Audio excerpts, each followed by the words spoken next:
Welcome back to the podcast. Today we've got Vinnie Pazistivo, the former director of development of talent at MTV. He's worked with some of the most famous people you know, Ashton Kutcher, the Osbournes, the Newlyweds. The work that he's done in the talent industry is legendary. To have him on his podcast was a gift. Vinnie, welcome to the show. Yo, thank you. My sleeves are rolled up. As you even just drop some of the people that I have shaped my career, and I can't believe I got to shape theirs, right? Like they were freestanding buildings. They were part of the NYC skyline already. To think that I got to elevate that, to build that building stronger, bigger, brighter, more fascinating, and help them achieve like more success, dude. I'm like, that's like a legend. And I got to connect with my dad and my grandfather and like the people in my family in a way that I never did because I was working with Ozzy Osbourne. You know what I mean? Ozzy Osbourne. Come on, legends. Ozzy's a legend a legend. And Sharon and her wisdom, and just to realize that man was nothing without her. And she's the one for me. I mean, I'll never forget that she comes into MTV. Oh, it's an idea, you know. She has this high-pitched voice. It's Osbournes meets Real World. And MTV is not a nostalgia network. They never were. In fact, that's like our point of disdain with MTV is like we kind of grow out of it. And you know when you do, because you start complaining about what they don't play anymore, whether it's videos or dating shows or reality shows. Now it's just a show ridiculousness, short clips over and over again. But I built that content the way I could, not the way I should. And the content that I built didn't just get us Emmys and create giant successful franchises and launch brands. You know, I didn't create Ashton Kutcher or the Osbournes or Jessica Simpson. I just gave them a new opportunity to show up. We took Ashton from being a #1 actor in Hollywood and TV to being a business owner of a production company that charted a #1 hit show across the globe with Punk'd. I mean, the way he was able to own what he was doing was something that actors weren't given, talent weren't given that opportunity. And in the 90s, as a gatekeeper to TV, that was a place to be. And I turned MTV from a TV network in the US to a global pop culture brand through the content that we owned. And we did it by collaborating with people. So I want to talk about that. Let's get into that right there. At scale, you know? It's funny how that simple idea of Punk'd was, it just blossomed into a worldwide, just a worldwide success. And so let's start talking about it. How did you get into what's the blueprint that you develop that really starts to create that process? Oh, it's a great question. So the first thing I do on my blueprint is I put a north and a south on it. I got to have direction. To have direction, I have to have trust. And sometimes trust comes with belief. I knew my mom was a little fugazi. I used some Italian. I knew she was a little fugazi. I knew things were a little off with this direction that I got in life. But my mom said, Vin, if you want to be in the entertainment industry, Vin, the only way you're ever going to make it is if you meet a casting director in Times Square. Otherwise, I don't know what to tell you. And I knew that was not the only way in. But to be really honest, that advice stuck. And I trusted that that would be the moment where I would have my inception ultimately into the industry. And I made that happen. In 98, I was walking in Times Square. Whitney Houston in Times Square pulls me in to ask a question. MTV gives me the question to ask her. What was it like recording with Mariah Carey? Whitney doesn't like that question, so she asked for a different person, different question. But the month leading up to that, I'm a computer programmer, though. The month leading up to that, I already have this idea now that if I meet a casting director, I have to be prepared. But I'm a programmer. I do like Excel and spreadsheets, and I'm a database compliancy officer for like Y2K at Credit Suisse First Boston. You know, that's like, I have a data job. I'm creative, but I have a data job. So I took out an ad in something called Backstage. I launched what's now my casting database. I didn't realize this, but when I went to Times Square that one day and I happened to meet a casting director in Times Square, I also happened to have a brand new database of 700 people that I was able to say, look, you couldn't get me on TV. I'm sorry, but if this is what casting is like, I just built a brand new database. I was able to cast a Whitney Houston video that week, a Busta Rhymes special, and then I stayed at MTV for 10 years. And the department I was in was a department I created. The same way. So you literally taking casting from an unorganized, kind That's of what a it was. Rolodex Exactly that. way of doing it to an automated system? Yeah. So I mean, I come into TV in the late 90s. In 93, I start becoming an intern in like my local cable access in Staten Island. So like I understand beta and how to get it from beta to tape and how to get it from tape to digital and how to get it from digital to drive without like loss and degradation of quality. To be really honest, I think there's two technical skills I had that MTV was impressed with. One was I could create a database. I could organize large scale castings, and that was something that networks were starting to do. And I can pinpoint who signed the release, where it was. I can also do I could automate newsletters and emails because I understood the Microsoft suite. So I could send out talent updates. I can send call times out to talent. We're programming a lot of content at that point. That was one skill, was the data part. The other was I knew how to wire two VCRs together. That's like, that's like I'm not saying that like I made dubs of tapes and sold them in college. I'm not going to incriminate myself. South Park did wonders back then, but I wanted to be on TV. I never even thought about being on a TV network. For me, if I want to be on TV, VHS was fine. Like that's where my mind was. So to wire two VCRs together, hit pause, record, figure out that sequence.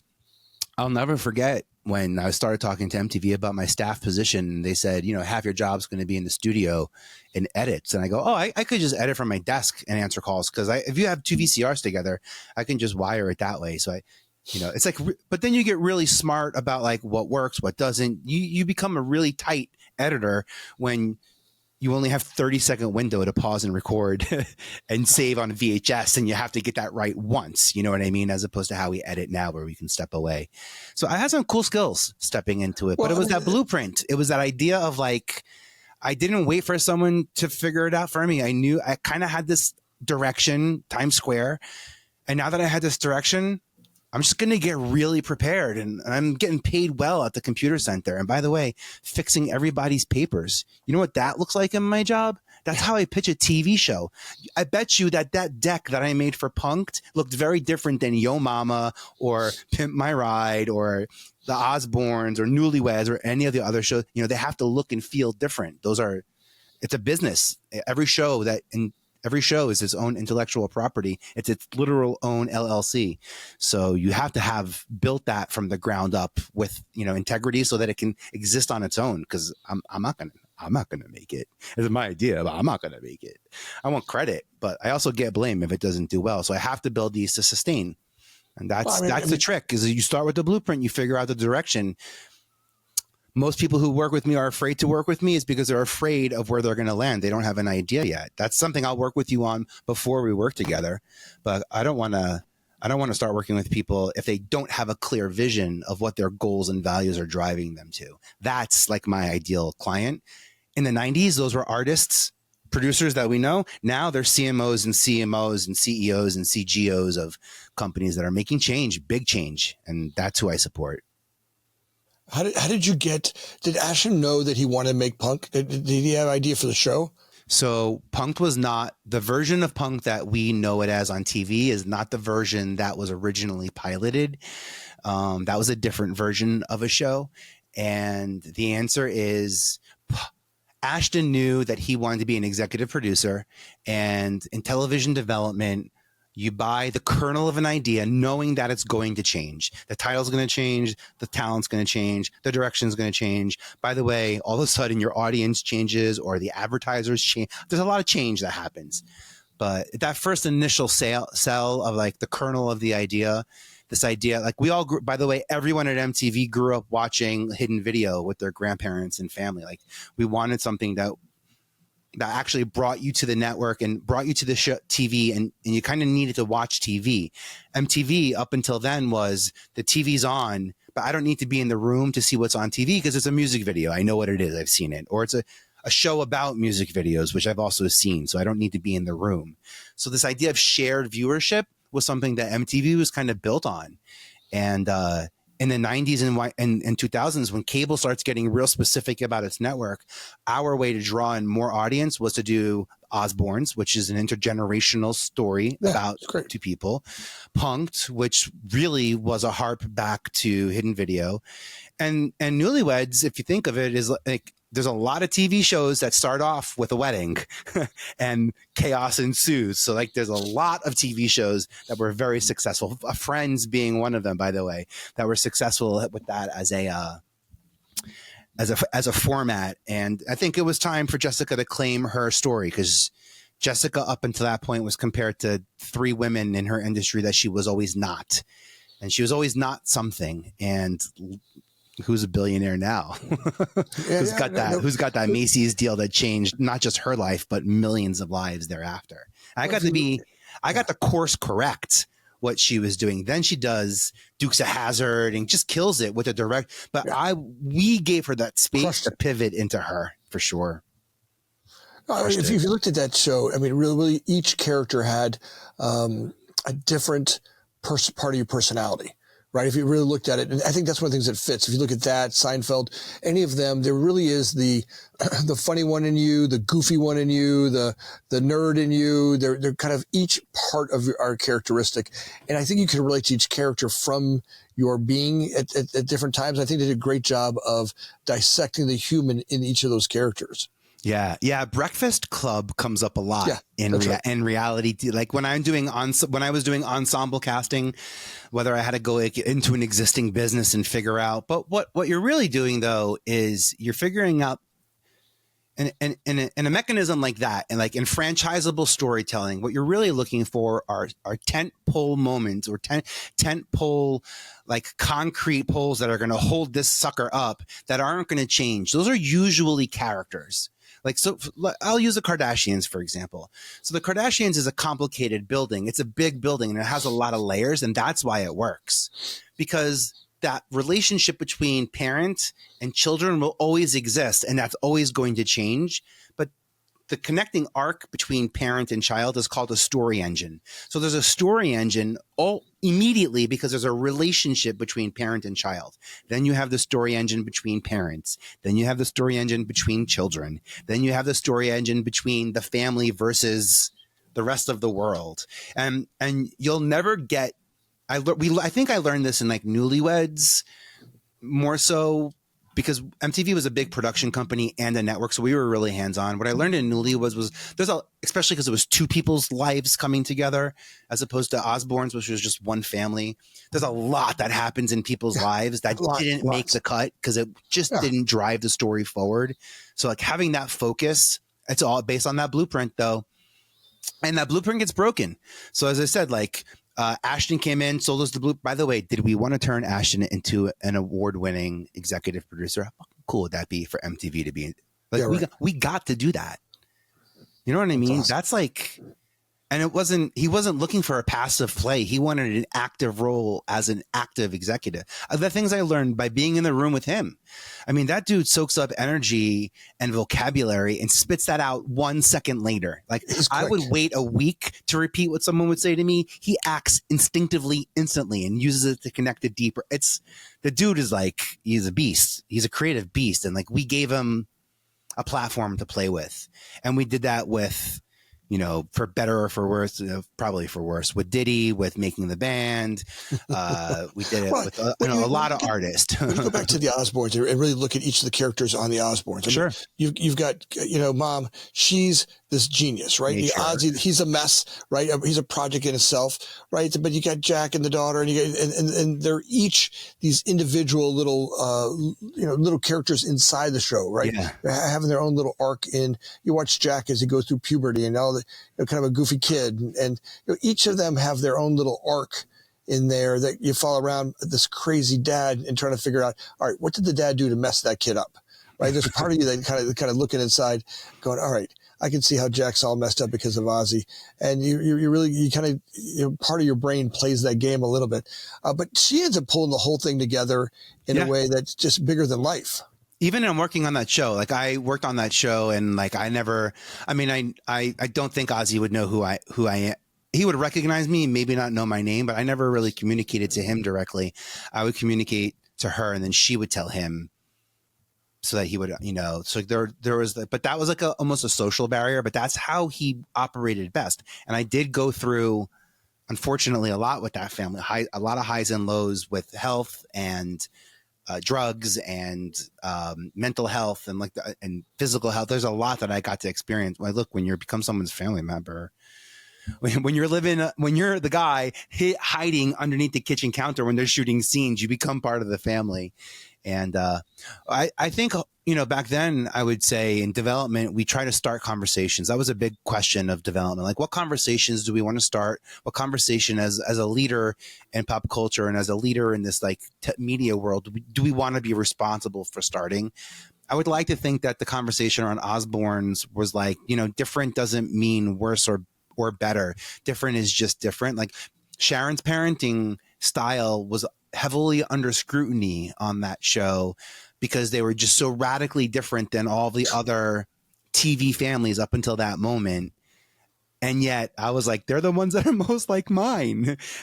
And Ozzy is a legend, but keep in mind, the audience doesn't really know Ozzy other than maybe biting the bat head. They don't really know who he is.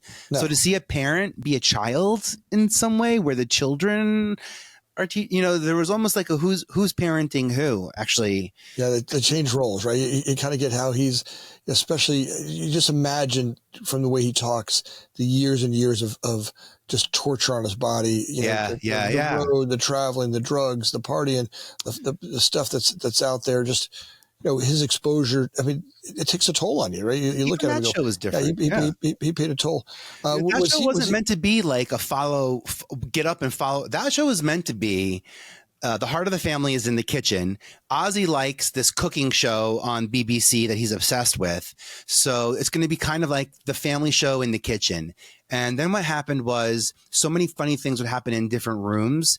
And eventually we were like, well, if we install cameras, then we don't have to have crew there. And we would just shoot a lot. Like, we spent $1.5 million on an episode. That doesn't happen now, as it does. But you figure it out, and you figure it out with the people that you're building it with, especially if it's going to ultimately support them or put them in public visibility. And again, by design, that's how those shows were built. That all starts with the blueprint. So let's transform that over to the entrepreneur. Yeah. Right. So you work with a lot of entrepreneurs, helping them really create and amplify their personal brand. Right. Today, that's kind of, you've taken that same skill you did with them, and you've converted that over to helping the entrepreneur really become visible and viable and getting seen in the world. And you talk about creating this blueprint. Every entrepreneur that's out there. I mean, look, my judgment is really, I think all of us want to be seen. Right. I mean, it's famous or infamous. What's that? I said famous or infamous. Right. Unfortunately, people go one of two ways. Yeah. Right. But wanting to be seen is kind of a natural characteristic. Yeah.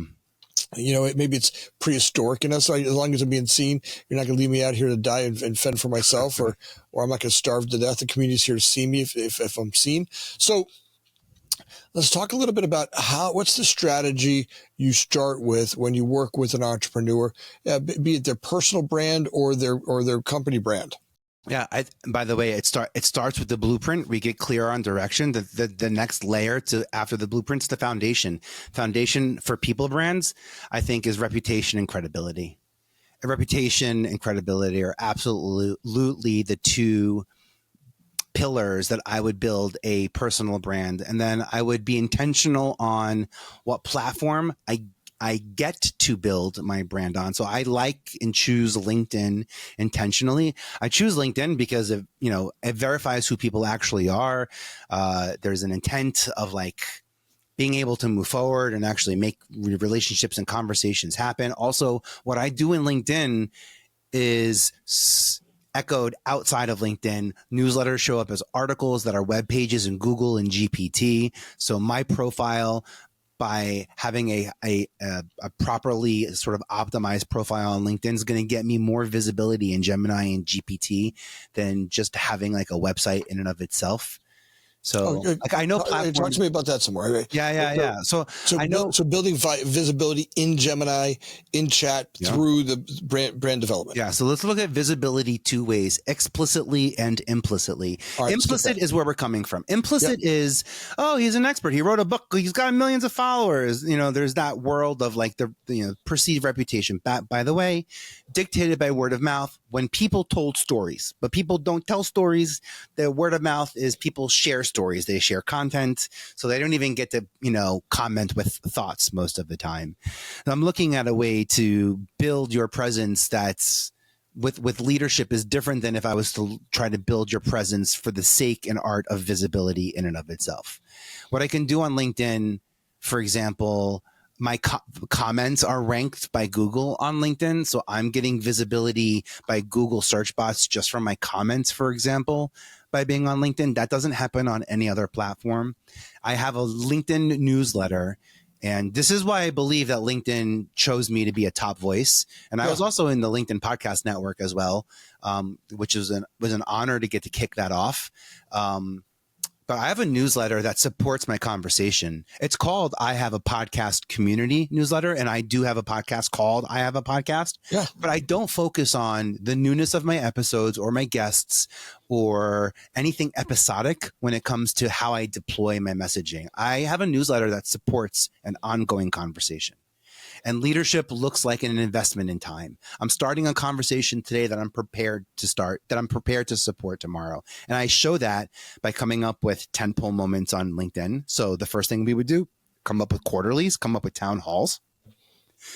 You want to own the space. You have to create the space that you own. You do that first with your voice. Then I fill it with grace. I fill it with my knowledge and my education and the promise of opportunity. And the people who come for those three purposes are the people whose voices I support in that space. And the people who support me are the people I support. This way, in my successes, I'm happier. And in their successes, I feel more rewarded, meaning that I can help people, and beyond helping them become successful, whether that's more visibility, whether that's more viability, because let's be honest, your visibility sort of dictates your impact and market power sort of dictates your visibility. How you're seen in your niche and out of your niche are a big component to what builds leadership visibility. And these are things that I can help to strengthen not only implicitly, like i.e. the word of mouth, but explicitly. And I do this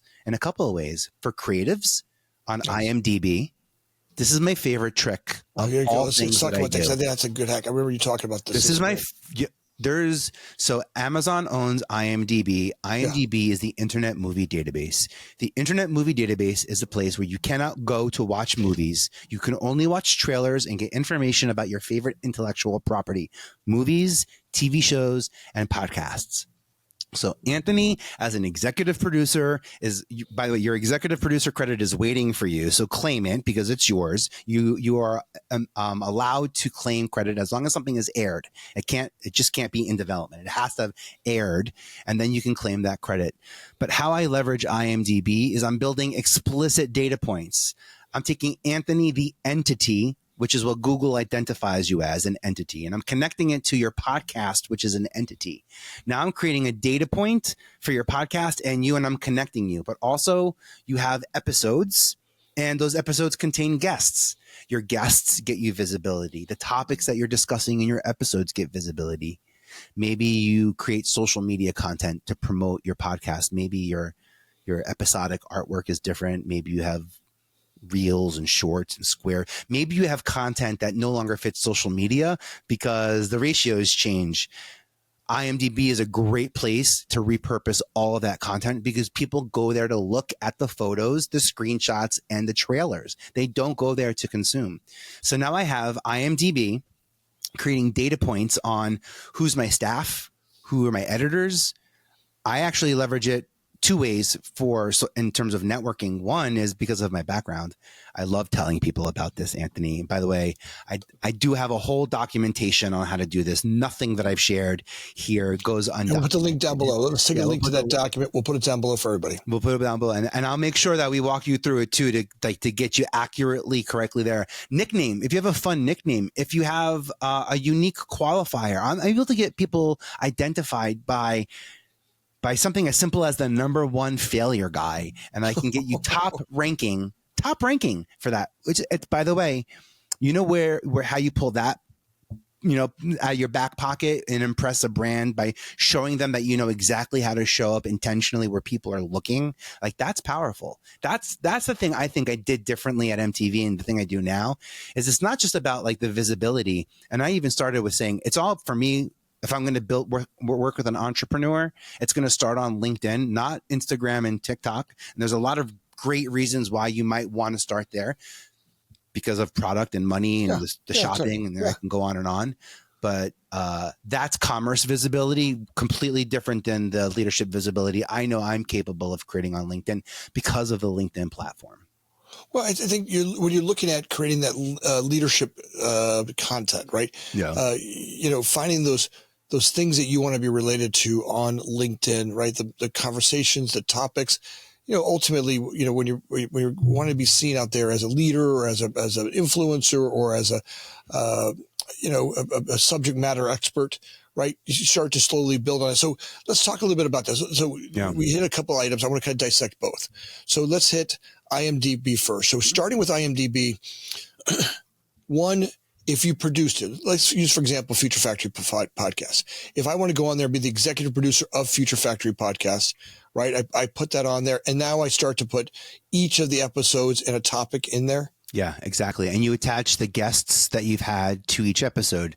And what happens is, like, maybe you've had a couple of repeat guests. Those guests get ranked higher because there's more visibility in your series for this. This is the Oprah model of content, where you start to see the importance of repeat guests and the trust that your listeners have with you also, and those guests that come back and repeat, those like niche down categorical experts that extend, you know, the conversation that you can be in. This is a fun place for that to start.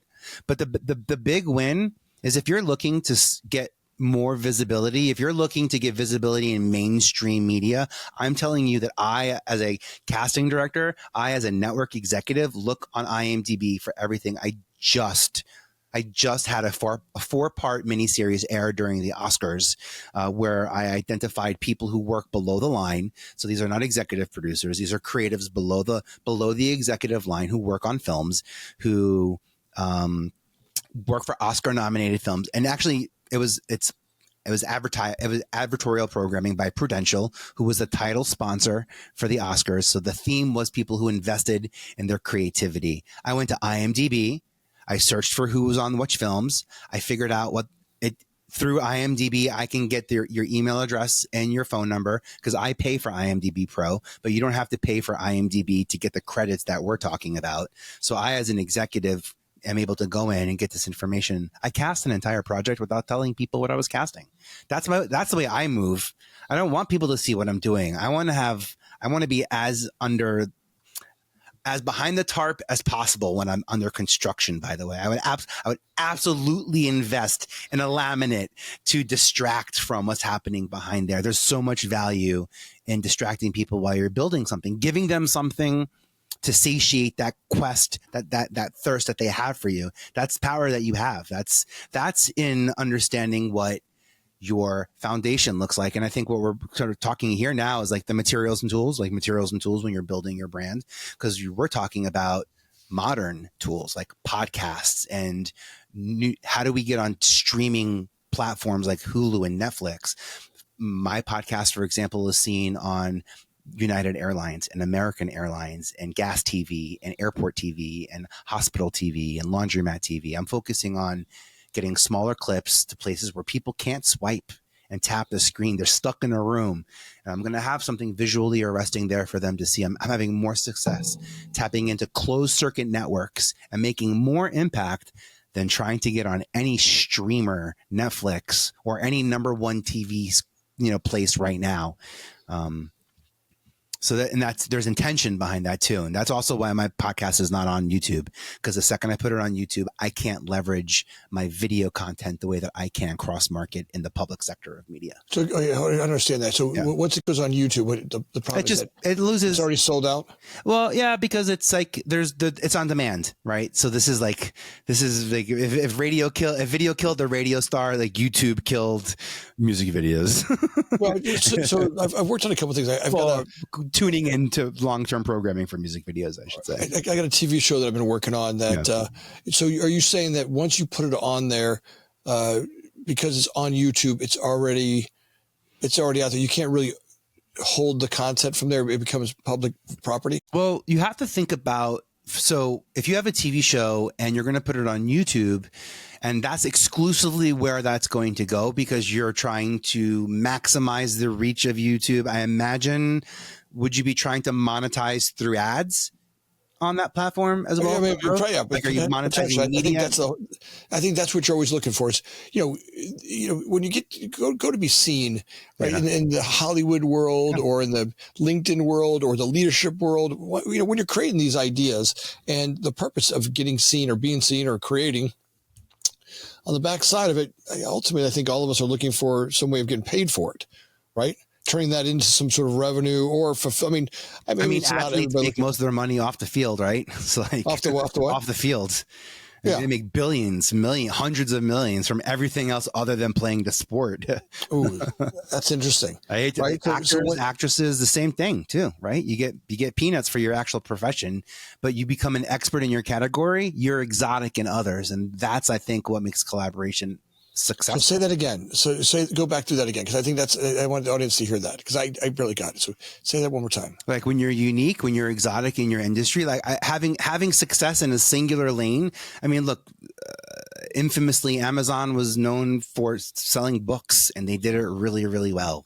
And you trusted them. If they can sell books, they can sell what? Socks, shoes, then groceries, now drugs, now everything else you can sort of imagine. They were great at one thing. Me, I had one core competency that I excelled in before it was even in an industry, which is talent development. How lucky am I now, to be honest, to be sitting? I've never felt more understood with what I do, because for years people are like, I don't understand what you do. So like, you just help people be themselves. I'm like, no, I give people boundaries and how to show up in high stakes situations where Pepsi and Apple and Rite Aid and Rakuten and like giant companies are working with. You need strong barriers and boundaries for that.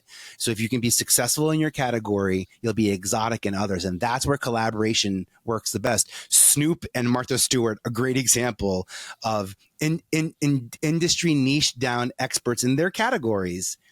And you're seeing what you're really seeing is the power of community versus the power of audience. Like when you're bringing two audiences in together, that's community. Like when we're building neighborhoods and we're bringing buildings of people together, that's community. Shout out to Mr. Rogers, the original pioneer of how to treat your neighbor and he was a king. Build space. Build space. What a beautiful day in the Shout neighborhood. out to that guy. So what are the biggest mistakes people make when trying to build their personal brand? I mean, I hate to say this, but they rush. The quickest way to get to success is slow. The fastest way to end a war is to lose it. I hate to say. So time, they push in the wrong place. They're confident in who they are, but they're not maybe picking up on, like, they're confident in their zone of genius, but their zone of genius and their zone of impact don't align. And that is hard. That, we talk about, do you know your audience? Do you truly know who they are? I come from television. Sometimes I have data. Sometimes I don't. Sometimes I have light to guide me. Sometimes I have shadows to guide me. But I'm looking in the data for a way to make impact. And I know that I make more impact in the fringe. My shadow stands out more in the fringe than when I'm dead center or off camera. So I look to make it. But how do you figure them? How do you figure out the next Beyonce or Ashton? I mean, you've worked with some great people. I mean, you got Beyonce, you got Ashton Kutcher. How do you, when you're looking at a talent or you're looking at someone, how do you know they're ready for, to start, building their personal brand? How do you know they're ready? They'll tell you. How do you know if someone is a celiac or can't stomach gluten? They'll tell you. No, they really will. They'll have it in plans. Like, as I said, it wasn't that Ashton came up with a great idea. Ashton had a plan to build a production company that created pop culture hits that sounded like a great production partner to us. They had a plan to support. It's a big part of so the truth, to answer that question truthfully, is like we have a real conversation before working with each other. My last episode on my podcast is with Beyonce and her father, and we do talk about how intentional they were in building a communal property called Destiny's Child that brought audiences together to build community and then empowered those women to go off in their solo careers. They all won Grammys individually on their own and then came back to Destiny's Child, and that was by design. And they were prepared to support the audiences that they were looking to build. And I think that that's like the thing that stands out when you talk about Ashton, Beyonce, Taylor Swift, Mandy Moore, people who are creators who are not afraid to start a conversation because they're not afraid to support it. And you can hear that from the get-go. It's in the pitch. It's not about starting the conversation. It's about the success of having it. That becomes clear and evident. But there's kind of like a magic to them. There's a little bit of a glimmer. You can feel there in that pitch. You can feel it. Yeah, it's also, you know what? It's trust, and people don't trust platforms. They trust people, and people jump around from platform to platform. So yeah, there's that magic in the room. There's that it factor. That it factor to me is communication. Yeah. Nonverbal communication, verbal communication, emotional communication. There's a lot that's going on there. How steadfast they are in their idea, how willing they are to lean into the data, and be aware that probably usually no one person in the room, especially in corporate media, no one person in the room has final say.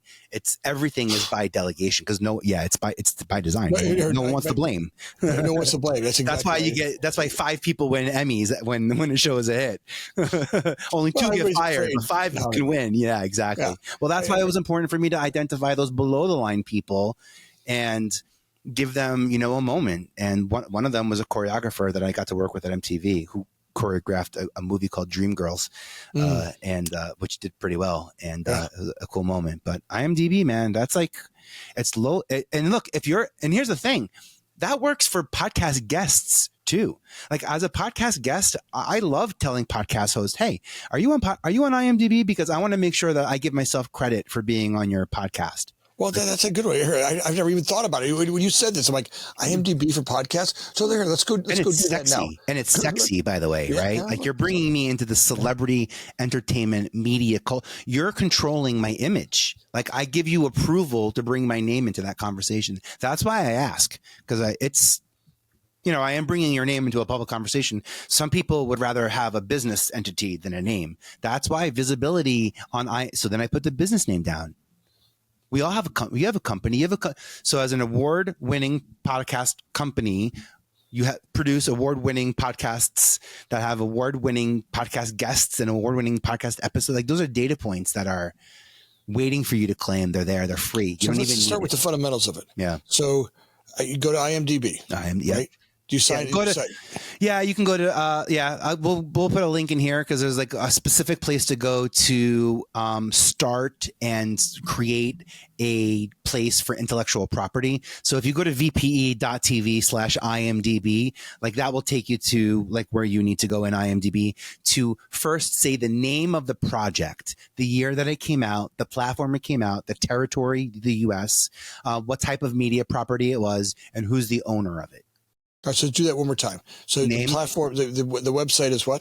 Oh, vpe.tv/IMDb. /IMDB. All right, cool. VPE.tv is my company. Okay. VPE.tv/IMDB, the Internet Movie Database, IMDB. Awesome. Now you go there, you start to, you list the project. Yep. So you first list the title of your series, the year that it came out, the platforms that it comes out on, like a podcast, the media type, and that you're an owner of it. Okay. And then you hit submit, and then it's going to ask you about 20 other questions. Who are your editors? What were your episodes about? What's the synopsis? Like, do you have a logo? Do you have a website?